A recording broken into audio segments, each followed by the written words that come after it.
कवि सम्मेलन देख देख के घर की शीला देवी को शेर और शायरी का बुखार चढ़ गया था। अब वो सीधे मुंह किसी को जवाब ही नहीं देती थी। उनके पति और उनका बेटा तो काम करने घर से बाहर चले जाते थे और उनकी शायरी झेलनी पड़ती थी बहू रेणु को।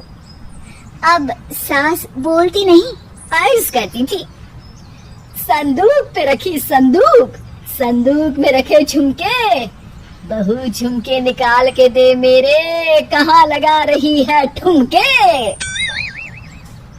माँ जी, झुमके तो आपके निकाल दूंगी मैं, लेकिन आपके दिमाग से ये शायरी का भूत कैसे निकलेगा?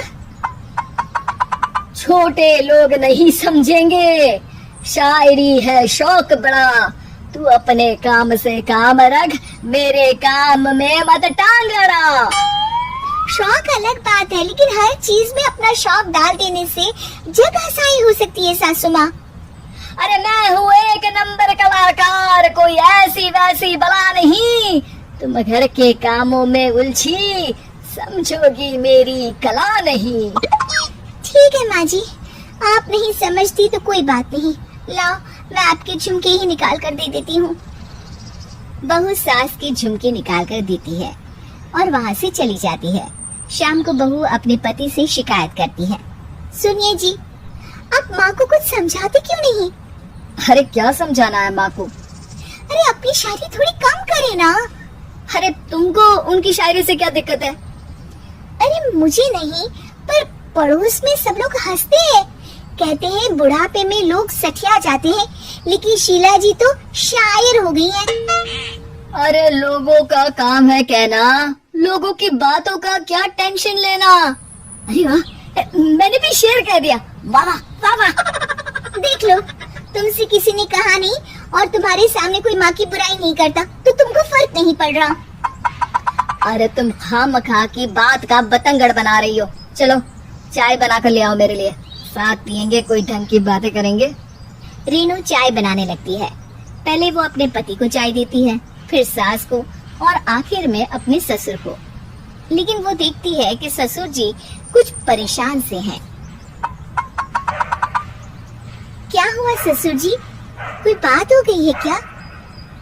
अरे तेरी सास बात बात पे शायरी करती है। कल मैंने पूछा कि खाना खाया तो तेरी सास ने क्या जवाब दिया पता है? अरे गलती की और आरोपी ने कूड़े खा लिए फटाफट, खाना तो नहीं पर पकोड़े खा लिए झटाझट।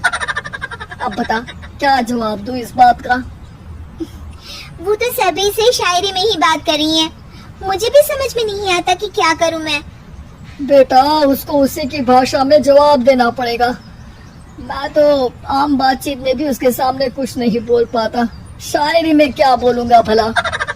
ससुर ने जैसे ही कहा कि उसको उसी की भाषा में जवाब देना पड़ेगा, बहू को ये बात जच गई।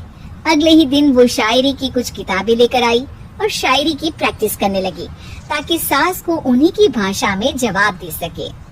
उसने दिन रात एक कर दिए।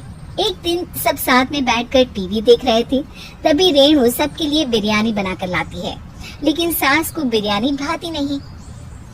कौवा करता काऊ काऊ, चिड़िया बोलती ची ची, इतना खराब बिरयानी बनाई है कि मुंह से निकले छी छी। बस इसी मौके का तो बहू को इंतजार था, क्योंकि अब बहू सास को उसी की भाषा में जवाब देने के लिए तैयार थी। माँ जी हमको अपनी ये बेकार शायरी ना सुनाइए, जैसी भी बनी है बिरयानी चुपचाप खाइए। ससुर जी और रेणु के पति ने रेणु का जवाब सुनते ही जोर से ताली बजाई और सास ने जब रेणु का शायराना जवाब सुना तो उनके गले में बिरयानी अटक गई। बहू ने एक और शायरी का तीर छोड़ा। शायरी में बहू के सामने सास हो जाएगी ढेर, क्योंकि सास मारेंगी एक शेर तो बहू मारेगी 1.25 शेर। सास को छोड़ के सब वाह वाह करने लगते हैं। आज पहली बार सास को नहले पे दहला मिला था और रेणु ने सास का मुंह चुप करा दिया था।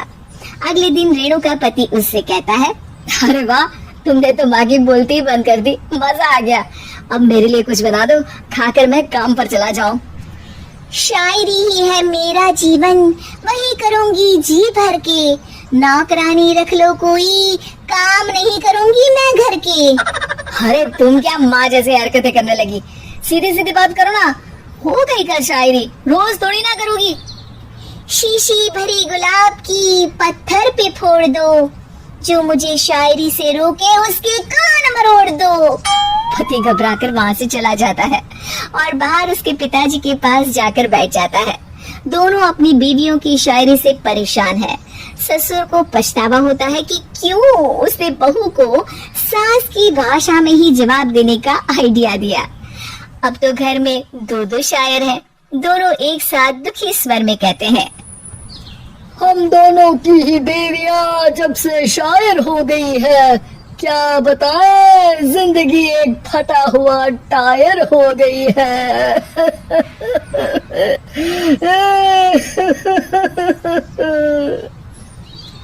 हम दोनों की ही बीवियां जब से शायर हो गई है, क्या बताएं जिंदगी एक फटा हुआ टायर हो गई है।